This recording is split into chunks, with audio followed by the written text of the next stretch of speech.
Hi dear friends, നമ്മൾ കഴിഞ്ഞ ക്ലാസ്സുകളിലൊക്കെ എങ്ങനെയാണ് എന്തെല്ലാം ഇൻകമാണ് അഞ്ചാമത്തെ ഹെഡ് ഓഫ് ഇൻകം ആയിട്ടുള്ള ഇൻകം ഫ്രം അതർ സോഴ്സസ് എന്ന ഹെഡിനകത്ത് വരിക എന്നുള്ളതിനെ കുറിച്ചാണ് നമ്മൾ പരാമർശിച്ചത്. ഈ ഒരു ക്ലാസ്സിൽ നമ്മൾ deductions from income from other sources എന്ന് പറയുന്ന ഭാഗമാണ് ഡിസ്കസ് ചെയ്യുന്നത്. എന്തെല്ലാം ഡിഡക്ഷനുകളാണ് അതർ സോഴ്സസ് എന്ന ഹെഡിനകത്ത് ഉണ്ടാകുന്ന ഇൻകത്തിൽ നിന്ന് ടാക്സബിൾ ഇൻകം കമ്പ്യൂട്ട് ചെയ്യുമ്പോൾ കുറക്കാൻ കഴിയുന്നത് എന്നുള്ളതാണ് നമ്മളിതിനകത്ത് ഡിസ്കസ് ചെയ്യാൻ ഉദ്ദേശിക്കുന്നത്. നമ്മൾ ഏത് ഹെഡ് ഓഫ് ഇൻകം ആണെങ്കിലും നമുക്കതിനകത്തൊക്കെ ഡിഡക്ഷൻസ് നമ്മൾ കണ്ടിട്ടുണ്ട് അല്ലേ. ഇൻകം ഫ്രം സാലറീസ് ആണെങ്കിലും ഇൻകം ഫ്രം ഹൗസ് പ്രോപ്പർട്ടീസ് ആണെങ്കിലും മറ്റു ഹെഡ്സ് ഓഫ് ഇൻകംസ് ആണെങ്കിലും ഒക്കെ തന്നെ അതിനകത്ത് ഡിഡക്ഷൻസ് വരുന്നുണ്ട്. അതുപോലെ ഈ ഹെഡിനകത്ത് എന്തെല്ലാം ഡിഡക്ഷൻസ് ആണ് അലവബിൾ ആയിട്ടുള്ളത് അതാണ് നമ്മൾ ഇവിടെ പറയുന്നത്. അതിലൊന്ന് commission or remuneration for realising taxable interest or dividend.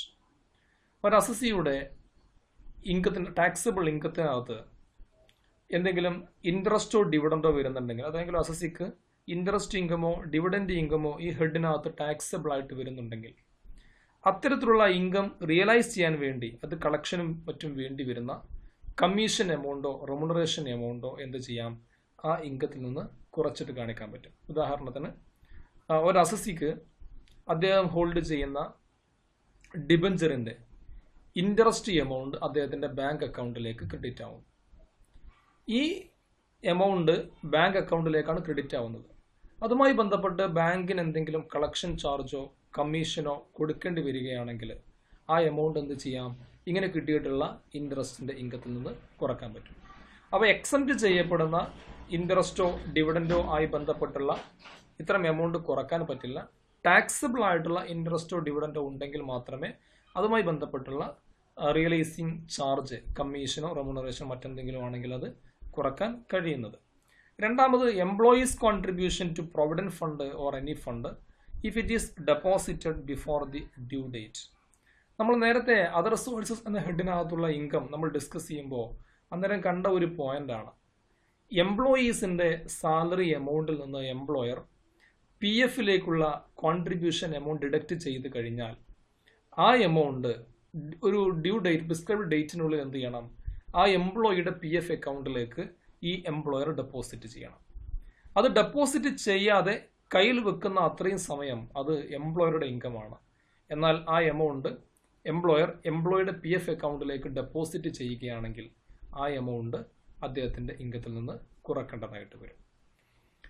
In case of income from letting of machinery plant or furniture with or without building. ഇനി ബിൽഡിങ്ങിൻ്റെ കൂടെയോ അതല്ലെങ്കിൽ ബിൽഡിംഗ് കൂടാതെയോ മറ്റുള്ള അസറ്റുകൾ, മെഷീനറി പ്ലാന്റ് ഫർണിച്ചർ തുടങ്ങിയിട്ടുള്ള ഏതെങ്കിലും അസറ്റുകൾ വാടക കൊടുക്കുന്നുണ്ടെങ്കിൽ അതിന് വാടകയായിട്ട് കിട്ടുന്ന ഇൻകം അല്ലേ. അങ്ങനെ വരുന്ന ഇൻകം നമ്മൾ കോമ്പോസിറ്റ് ലെറ്റിംഗ് നേരത്തെ പഠിച്ചതാണ്. ബിൽഡിങ്ങിൻ്റെ കൂടെ മറ്റ് അസറ്റ്സ് കൊടുക്കുമ്പോൾ അതിനാണ് കോമ്പോസിറ്റ് ലെറ്റിംഗ് എന്ന് പറയാം. ഇപ്പോൾ ബിൽഡിങ്ങിൻ്റെ കൂടെയോ അല്ലാതെയോ ഈ രീതിയിലുള്ള ഏതെങ്കിലും അസറ്റുകൾ ലെറ്റ് ഔട്ട് ചെയ്യുമ്പോൾ വാടക കൊടുക്കുമ്പോൾ അതിന് കിട്ടുന്ന ഇൻകം, അങ്ങനെ വല്ല ഇൻകം ഉണ്ടെങ്കിൽ താഴെ പറയുന്ന 3 എക്സ്പെൻസസ് നമുക്ക് ആ ഇൻകത്തിൽ നിന്ന് കുറക്കാൻ പറ്റും. എന്തൊക്കെയാണ്? ആ ഫിനാൻഷ്യൽ ഇയറിലേക്ക് വരുന്ന റിപ്പയറിംഗ് ചാർജ്, അതുമായി ബന്ധപ്പെട്ട റിപ്പയറിംഗ് ചാർജിൻ്റെ എമൗണ്ട്, ഈ അസറ്റ്സിന് വല്ല ഇൻഷുറൻസ് പ്രീമിയം കൊടുക്കുന്നുണ്ടെങ്കിൽ ആ എമൗണ്ട്, അതിന് റീസണബിൾ ആയിട്ടുള്ള ഡിപ്രീസിയേഷൻ്റെ എമൗണ്ട്. ഈ 3 എമൗണ്ടുകൾ നമുക്ക് എന്ത് ചെയ്യാം, ഇങ്ങനെ കിട്ടുന്ന ലെറ്റ് ഔട്ട് ചെയ്യപ്പെടുന്ന മെഷീനറിയുടെ പ്ലാന്റിൻ്റെ ഫർണിച്ചറിൻ്റെ റെന്റ് എമൗണ്ടിൽ നിന്ന് കുറക്കാൻ പറ്റുമെന്നുള്ളതാണ്. നാലാമത്തെ ഡിഡക്ഷൻ പറയുന്നത് in case of family pension received by the widow or legal heirs of deceased employees അല്ലേ. നമ്മൾ ഫാമിലി പെൻഷൻ എന്ന് പറയുന്ന എമൗണ്ട് അതർ സോഴ്സ് ഇൻകമായി ടാക്സ് ചെയ്യപ്പെടുന്ന ഇൻകമാണ്. നമ്മൾ നേരത്തെ മനസ്സിലാക്കിയിട്ടുള്ളതാണ്. UNOയിലെ എംപ്ലോയീസിൻ്റെയും അതുപോലെ തന്നെ ഗാലണ്ടറി അവാർഡീസിൻ്റെയും വിധവക്ക് അല്ലെങ്കിൽ ഫാമിലി മെമ്പേഴ്സിന് കിട്ടുന്നത് ഒഴികെയുള്ള ബാക്കി ആർക്ക് ഫാമിലി പെൻഷൻ കിട്ടുകയാണെങ്കിലും അത് എന്ത് ചെയ്യണം, ആ അസസിയുടെ അതർ സോഴ്സസ് ഇൻകമായി ടാക്സ് ചെയ്യപ്പെടണം അല്ലേ. അപ്പോൾ അങ്ങനെ ഒരു ഇൻകം ഒരു അസസിയുടെ ഈ ഹെഡിനകത്ത് ടാക്സബിൾ ഇൻകമായിട്ട് വന്നിട്ടുണ്ടെങ്കിൽ ആ അസസിക്ക് എന്ത് ചെയ്യാൻ പറ്റും, 1/3% of such income or 15,000 which ever is less is deducted. അവർക്ക് എന്ത് ചെയ്യാം, ഈ കിട്ടുന്ന ഇൻകം ഫാമിലി പെൻഷൻ്റെ പേരിൽ കിട്ടുന്ന എമൗണ്ട് എത്രയാണോ അതിൻ്റെ 33.1/3 എന്ന് പറയുമ്പോൾ അതിൻ്റെ 1/3 എത്രയാണോ ഫാമിലി പെൻഷൻ എമൗണ്ട് കിട്ടിയതെങ്കിൽ കിട്ടുന്ന ഫാമിലി പെൻഷൻ എമൗണ്ടിൻ്റെ 1/3 അതല്ലെങ്കിൽ 15,000 രൂപ അതിലേതാണോ കുറവുള്ള എമൗണ്ട് എങ്കിൽ ആ എമൗണ്ടാണ് എന്ത് ചെയ്യേണ്ടത് അവർ ആ ഫാമിലി പെൻഷൻ എന്ന് പറയുന്ന എമൗണ്ടിൽ നിന്ന് കുറക്കേണ്ടത്. ഒരു ചെറിയ എക്സാമ്പിൾ ഞാൻ കാണിക്കാം. ഇപ്പോൾ ഫാമിലി പെൻഷൻ എമൗണ്ട് ₹60,000 ആണ് ഒരു ആൾക്ക് കിട്ടുന്നത്. ഫാമിലി പെൻഷനായിട്ട് ഒരു എംപ്ലോയിയുടെ വിധവക്കോ അല്ലെങ്കിൽ അയാളുടെ ഫാമിലി മെമ്പേഴ്സിനോ ₹60,000 ഫാമിലി പെൻഷനായിട്ട് കിട്ടുന്നു അല്ലേ. അപ്പോൾ ഈ എമൗണ്ട് ടാക്സബിൾ ആണ്. അപ്പോൾ ഈ എമൗണ്ട് നിന്ന് ഡിഡക്ഷനായിട്ട് കുറക്കാൻ പറ്റുന്ന എമൗണ്ടാണ് നമ്മൾ നേരത്തെ പറഞ്ഞത്. എന്താണ് പറഞ്ഞത്? 33 ഓഫ് സച്ച് ഇൻകം. ഇങ്ങനെ കിട്ടുന്ന ഫാമിലി പെൻഷൻ എമൗണ്ടിന്റെ 1/3 അല്ലെങ്കിൽ 33.1/3 എന്ന് പറയുന്ന അത്രയും ഭാഗം, അതല്ലെങ്കിൽ 15,000 രൂപ അതിലേതാണോ കുറവെങ്കിൽ കുറവുള്ള എമൗണ്ട് കുറക്കാമെന്ന് നമ്മൾ പറഞ്ഞത് അല്ലേ. അപ്പോൾ ഇവിടെ ₹60,000 എന്ന് പറയുന്ന ഒരു കിട്ടുന്ന ഇൻകത്തിന്റെ 33.1/3% അല്ലെങ്കിൽ 1/3 എന്ന് പറയാം നമുക്ക് സിമ്പിളായിട്ട്. അതിന്റെ 1/3 എടുത്ത് കഴിയുമ്പോൾ നമുക്ക് കിട്ടുന്ന എമൗണ്ട് എത്രയാണ്? 1/3 എന്ന് പറയുന്ന എമൗണ്ട് ₹20,000 ആണ് അല്ലേ. 20,000 ഈ എമൗണ്ട് അല്ലെങ്കിൽ or ₹15,000 then which ever is less, ഇതിൽ കുറവുള്ള എമൗണ്ട് ആണ് ഡിഡക്ഷൻ ആയിട്ട് കുറക്കേണ്ടത് അല്ലേ. അങ്ങനെ നമ്മൾ നോക്കുകയാണെങ്കിൽ 20,000 or 15,000 which ever is less, least amount is ₹15,000. then 15,000 is deductible from the pension amount of ₹60,000. then taxable family pension amount shall be ₹60,000 minus the exemption of ₹15,000.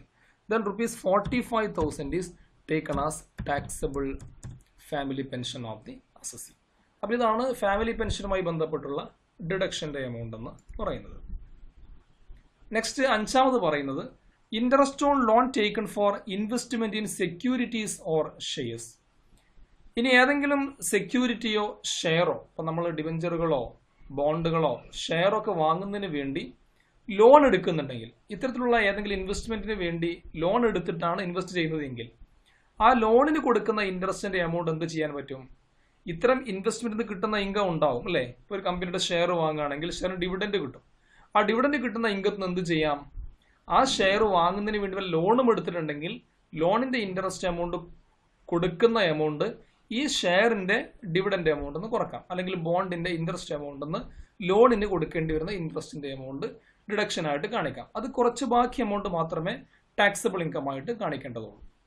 6ാമത് പറയുന്നത് in case of subletting of house, rent, repair charges etcetera regarding sublet portion. Subletting എന്ന് പറയുമ്പോൾ നമ്മൾ നേരത്തെ മനസ്സിലാക്കിയതുപോലെ തന്നെ ഒരാള് ഒരു house, ഒരു property വാടകയ്ക്ക് എടുക്കുന്നു അല്ലേ. വാടകയ്ക്ക് എടുക്കുന്ന ആ ടെനന്റ്, വാടകയ്ക്ക് എടുത്ത ആളെന്ത് ചെയ്യാണ്? ആ ഹൗസ് പൂർണ്ണമായിട്ടോ അതിന്റെ ഒരു ഭാഗമോ മറ്റൊരാൾക്ക് വാടക കൊടുക്കുകയാണ്. വാടകക്കാരൻ വീണ്ടും അത് വാടക കൊടുക്കുന്നതിനാണ് നമ്മൾ സബ്ലെറ്റിംഗ് എന്ന് പറയാം അല്ലേ. അപ്പോൾ അങ്ങനെ സബ്ലെറ്റ് ചെയ്യുമ്പോൾ അവിടെ ഇൻകം കിട്ടും. എന്താണ് ഇൻകം? ഈ വാടകക്കാരൻ മറ്റൊരാൾക്ക് വാടക കൊടുക്കുമ്പോൾ അയാൾ കൊടുക്കുന്ന വാടക എമൗണ്ട് ഉണ്ടാവും അല്ലേ. അതാണ് ഇയാളുടെ ഇൻകം എന്ന് പറയുന്ന എമൗണ്ട്. ഈ ഇൻകത്തിന് അയാൾക്ക് എന്തെല്ലാം കുറക്കാം? ഇയാൾ ഇത് വാടകയ്ക്ക് എടുത്തതാണല്ലോ അല്ലേ. അപ്പോൾ ഇയാൾ വാടക കൊടുക്കേണ്ടി വരുന്ന വാടക എമൗണ്ട് ഈ കിട്ടിയ വാടക എമൗണ്ട് എന്ന് കുറക്കാം. എന്ന് പറഞ്ഞാൽ തേർഡ് പാർട്ടിയിൽ നിന്ന് കിട്ടിയിട്ടുള്ള വാടക എമൗണ്ട് എന്ന് പറയുന്ന ഇൻകത്തിൽ നിന്ന് ഇതിന്റെ ഓണർ കൊടുക്കേണ്ട വാടക എമൗണ്ട് എത്രയാണോ ആ എമൗണ്ട് കുറക്കാം. ഈ സബ്ലെറ്റ് ചെയ്യുന്ന പോർഷനുമായി ബന്ധപ്പെട്ട് റിപ്പയറിംഗ് ചാർജ് എന്തെങ്കിലും വന്നിട്ടുണ്ടെങ്കിൽ അത് കുറക്കാം. അങ്ങനെ എന്തെല്ലാം എക്സ്പെൻസ് ആണോ സബ്ലെറ്റ് പോർഷനുമായി ബന്ധപ്പെട്ട് ആ ടെനന്റിന് വന്നിട്ടുള്ളത് എങ്കിൽ ആ എക്സ്പെൻസ് ഒക്കെ തന്നെ ഈ കിട്ടുന്ന റെന്റൽ ഇൻകത്തിൽ നിന്ന് ഡിഡക്ഷൻ ആയിട്ട് കാണിക്കാൻ പറ്റും. Any other expenditures not capital expenditure or personal expenditure incurred only and exclusively for earning such income. ഇനി വേറെ ഏതെങ്കിലും എക്സ്പെൻസുകൾ, അപ്പോൾ നമ്മൾ ഏതെങ്കിലും അതർ സോഴ്സ് എന്ന് പറഞ്ഞ ഹെഡിനകത്ത് ടാക്സ് ചെയ്യപ്പെടുന്ന ഏതെങ്കിലും ഇൻകം ഏൺ ചെയ്യാൻ വേണ്ടിയിട്ട് എന്തെങ്കിലും എക്സ്പെൻസ് വരുന്നുണ്ടെങ്കിൽ, ഇപ്പോൾ നമ്മൾ ഈ പറഞ്ഞൊന്നുമല്ലാത്ത വേറെ ഏതെങ്കിലും ആ ഹെഡിനകത്ത് വരുന്നൊരു ഇൻകമാണ്, പക്ഷേ ആ ഇൻകം ഏൺ ചെയ്യുന്ന സമയത്ത് കുറേ എക്സ്പെൻസ് ഇദ്ദേഹത്തിന് വരുന്നുണ്ടെങ്കിൽ ആ എക്സ്പെൻസസ് ക്യാപിറ്റൽ എക്സ്പെൻഡിച്ചറോ പേഴ്സണൽ എക്സ്പെൻഡിച്ചറോ അല്ല എന്നുണ്ടെങ്കിൽ, ആ ഇൻകവുമായി ബന്ധപ്പെട്ട് വന്ന എക്സ്പെൻഡിച്ചർ ആണെങ്കിൽ എന്ത് ചെയ്യാം? ആ എക്സ്പെൻസ് ആ പറയപ്പെടുന്ന ഇൻകത്തിൽ നിന്ന് കുറക്കാൻ പറ്റും. ഒരിക്കലും ക്യാപിറ്റൽ എക്സ്പെൻഡിച്ചറും പേഴ്സണൽ എക്സ്പെൻഡിച്ചറും കുറയ്ക്കരുത്. അല്ലാതെയുള്ള റവന്യൂ എക്സ്പെൻഡിച്ചറോ ആ കൺസേൺഡ് ഇൻകവുമായി ബന്ധപ്പെട്ട് അത് ഏൺ ചെയ്യാൻ വേണ്ടി വന്ന എക്സ്പെൻഡിച്ചറോ ആണെങ്കിൽ മാത്രമേ കുറക്കാൻ കഴിയുകയുള്ളൂ.